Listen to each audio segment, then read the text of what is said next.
1. Pencaksilat merupakan salah satu olahraga bela diri yang berasal dari wilayah A. Jepang, B. Korea, C. Indonesia, D. Tiongkok, E. Thailand.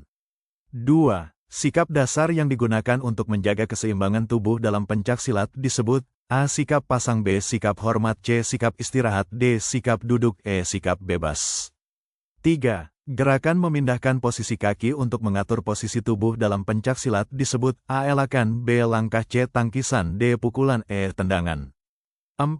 Gerakan untuk menahan atau membendung serangan lawan disebut A. Pukulan, B. Tendangan, C. Tangkisan, D. Kuncian, E. Sapuan. 5. Serangan menggunakan tangan dalam pencaksilat disebut A. Tendangan, B. Pukulan, C. Elakan, D. Sapuan, E. Guntingan.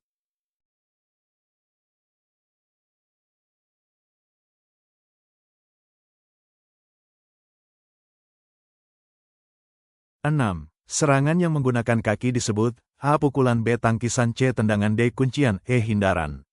7. Tujuan utama melakukan sikap pasang adalah A. Memperindah gerakan, B. Mempersiapkan diri untuk menyerang atau bertahan, C. Mengurangi kecepatan gerak, D. Mengakhiri pertandingan, E. Mengistirahatkan tubuh.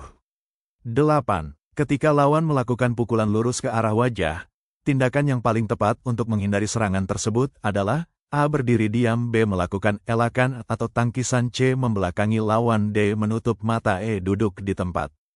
9. Perbedaan utama antara elakan dan tangkisan adalah A. Elakan menggunakan kaki, tangkisan menggunakan kepala, B. Elakan menghindari serangan dengan memindahkan posisi tubuh, sedangkan tangkisan membendung serangan, C. Elakan hanya dilakukan saat menyerang, D. Tangkisan selalu dilakukan dengan kaki, E. Keduanya memiliki teknik yang sama.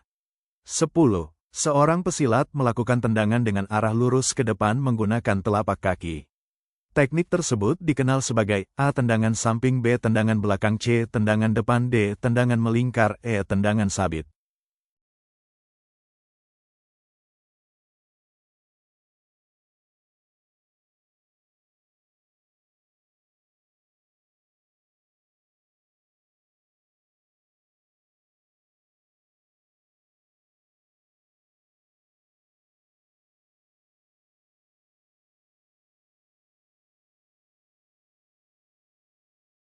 Sebelas. Dalam melakukan pukulan lurus, posisi tangan yang benar pada saat mengenai sasaran adalah A. Siku terlalu terbuka, B. Kepalan tangan mengarah ke sasaran, C. Telapak tangan terbuka, D. Jari-jari direnggangkan, E. Tangan berada di belakang kepala.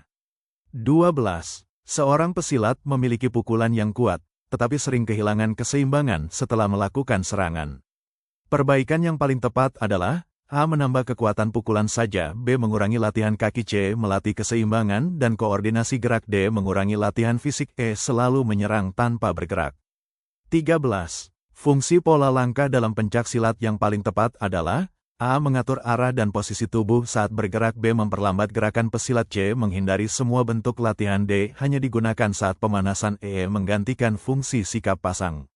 14. Saat menghadapi lawan yang memiliki jangkauan kaki lebih panjang, strategi yang paling tepat adalah A. Berdiri pada jarak tendangan lawan, B. Bergerak tanpa memperhatikan posisi lawan, C. Mengatur jarak dan mencari kesempatan menyerang, D. Selalu mundur hingga keluar arena, E. Menutup mata ketika lawan menyerang, C. Soal HOTS. 15. Dalam pertandingan, seorang pesilat selalu menyerang terlebih dahulu dengan tendangan keras. Namun, lawan dapat membaca pola tersebut dan melakukan serangan balik. Strategi yang sebaiknya dilakukan adalah A. Memperkeras tendangan yang sama, B. Mengurangi gerakan dan menunggu pertandingan selesai, C. Memvariasikan pola serangan dan melakukan tipuan, D. Selalu menggunakan pukulan, E. Menyerang tanpa memperhatikan pertahanan.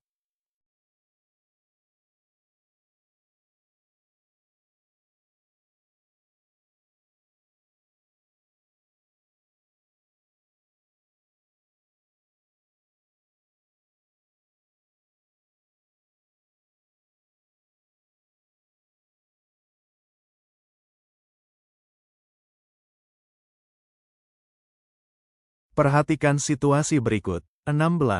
Raka memiliki kemampuan pukulan yang baik, tetapi ketika menghadapi lawan yang agresif, ia sering terdesak dan sulit mendapatkan ruang untuk menyerang. Berdasarkan kondisi tersebut, kemampuan yang paling perlu ditingkatkan Raka adalah A. Kecepatan berbicara, B. Pola langkah, elakan, dan pengaturan jarak, C. Kekuatan pukulan saja, D. Sikap hormat, E. Gerakan pemanasan saja. 17.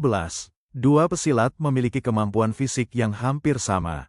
Pesilat A menyerang secara terus-menerus tanpa memperhatikan posisi lawan, sedangkan pesilat B mengamati gerakan lawan dan memilih waktu yang tepat untuk menyerang. Pesilat B lebih berpeluang unggul karena A menggunakan strategi dan pengambilan keputusan yang lebih baik. B tidak membutuhkan latihan fisik. C selalu bergerak mundur. D menghindari semua bentuk serangan. E memiliki gerakan yang lebih lambat. 18. Dalam latihan berpasangan, seorang siswa melakukan tangkisan dengan benar, tetapi setelah menangkis ia tidak segera kembali ke sikap pasang. Dampak yang paling mungkin terjadi adalah A. Pertahanan menjadi lebih kuat. B. Lawan lebih sulit menyerang. C. Siswa lebih mudah kehilangan keseimbangan dan terkena serangan lanjutan. D. Kecepatan meningkat secara otomatis. E. Serangan lawan menjadi tidak efektif. 19. Seorang pesilat mengetahui bahwa lawannya selalu melakukan tendangan setelah mengambil satu langkah maju. Berdasarkan informasi tersebut, strategi paling efektif adalah A. Tetap berada di posisi yang sama. B. Menunggu tendangan tanpa melakukan gerakan. C. Membaca pola gerak, mengantisipasi tendangan, kemudian melakukan elakan atau serangan balik. D. Menyerang secara acak tanpa memperhatikan lawan. E. Membelakangi lawan. 20.